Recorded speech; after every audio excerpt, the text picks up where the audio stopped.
As the title states, that's correct. I sat down and watched Velma, the 2 episodes. May God have mercy on my soul. Also, yay, I finally gave my avatar a render. Check it out. I'm now a PNG YouTuber.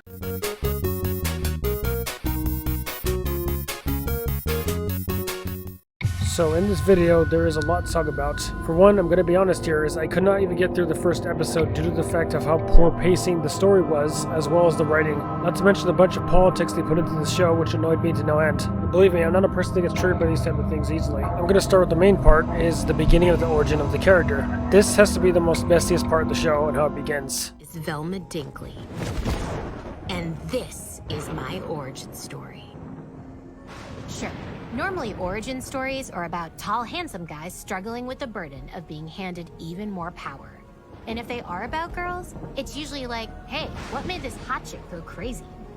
So to remedy this, I've decided to finally share the bone-chilling events that drove me to assemble the greatest team of spooky mystery solvers ever. Yeah, it was me, not Fred and his weird sex fan. This is my story, told my way.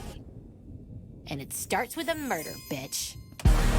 That was one agonizing, painful minute. I had to sit through that yet again. And believe me, the intro is not the only crime here. The show itself has many, many problems. We will start off with characters. The one I'm going to start off with is Daphne. Now, as many of you might know, Daphne was recently changed to be Asian American in here. Why this change, I have absolutely no clue besides Hollywood being Hollywood, thinking they could be trendy. But besides the racial change, Daphne is actually a very terrible character in here. How the story goes is basically Daphne and Velma were originally friends and the friendship grew sour, so they're no longer friends. However, in here, when I watched the first episode like 20 minutes in, I did not see any points of that even being mentioned or like talked about that they were friends. It just basically was like, oh yeah, they were friends. The next character up to review is Scooby-Doo. And ironically, even though the show is based on the Scooby-Doo universe, he is nowhere to be found. There is no Scooby-Doo to exist. It's quite ironic that Scooby-Doo does not appear at all in the show despite it being based on Scooby-Doo.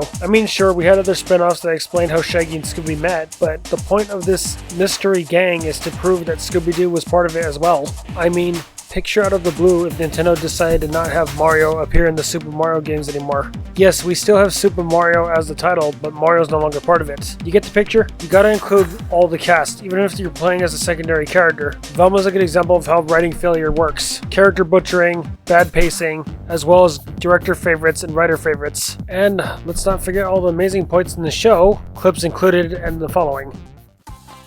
Ugh. This school sucks. The TV shows always have more gratuitous sex and nudity than the rest of the series. Oh my god, I have. So true. That's how we learned what Rachel Brosnahan's boobs look like. And John Cheadle's butt. Well, I for one think it's lame. Agree. So lame. The lamest. Oh, I actually kind of love it. Sex sells, and in today's overcrowded market, you need a hook. The only hook a good show ever needs is good storytelling. Then why was your favorite part of the Riverdale pilot when Betty and Veronica kissed? Well, because I was instantly called out as tired in the scene. No, it's because it was hot. You can have it both ways. No, you can't. Just admit, we are all... And how do you feel about Grace Point casting, Daphne? Well, as an Asian woman, I, think it's cool. I mean, not to oversimplify a thorny issue, but everyone loves it when white people play Jesus or a professional boxer. Why can't it ever go the other way, right? Yes. I wasn't expecting such an enlightened answer from such. A bitch. Velma? Now, if this was a show, it'd be super hot if you two kissed. Minorities on TV can only deal drugs to escape poverty. I thought lesbians were good at solving crime. It's like the one positive stereotype perpetuated by cop show. According to TV, it's morally okay to deal drugs if your life is just kinda crappy. There's the compilation of all the little unfunny jokes in the show. Now, my opinion on the politics of it. The thing I absolutely hate is that the show makes itself so, well, I guess I wouldn't give it that much credit, but tries to make the joke of it's so self-aware, which if this was true, it could pull off a lot of these things perfectly fine. The one show I know that did that really good was Dragon Prince. It had plenty of good storytelling, plenty of other good things. Not to mention it had same-gendered couples that actually, believe it or not, were set up pretty darn well. I highly recommend checking out Dragon Prince. It's a way better show than this garbage. As for Velma, I would recommend it for no one. Believe it or not, this is a show for 2023 to do not watch. And I can see why it dethroned Dragon Ball Evolution. It's just hot garbage. So, with my little small review out of the way, I will personally say myself that I did not enjoy the show, nor did I bother to finish the episode. 20 minutes was the maximum I could go before I reached the pregnant scenes. And pretty much that's, I don't like it. I would probably not ever like another show that gets made like this in the same format. And I really would prefer if Hanna-Barbera would literally do something better with the IPs and bring them back in a fresh new light. Kind of how Jellystone was, but funny. I mean, look at the reality here, Hanna-Barbera. They have a huge goldmine of characters that they could use. I mean, if they could replicate what Harvey Birdman did, use all the Hanna-Barbera IPs and then give it an adult theme to it, it could work. If it's pulled off right.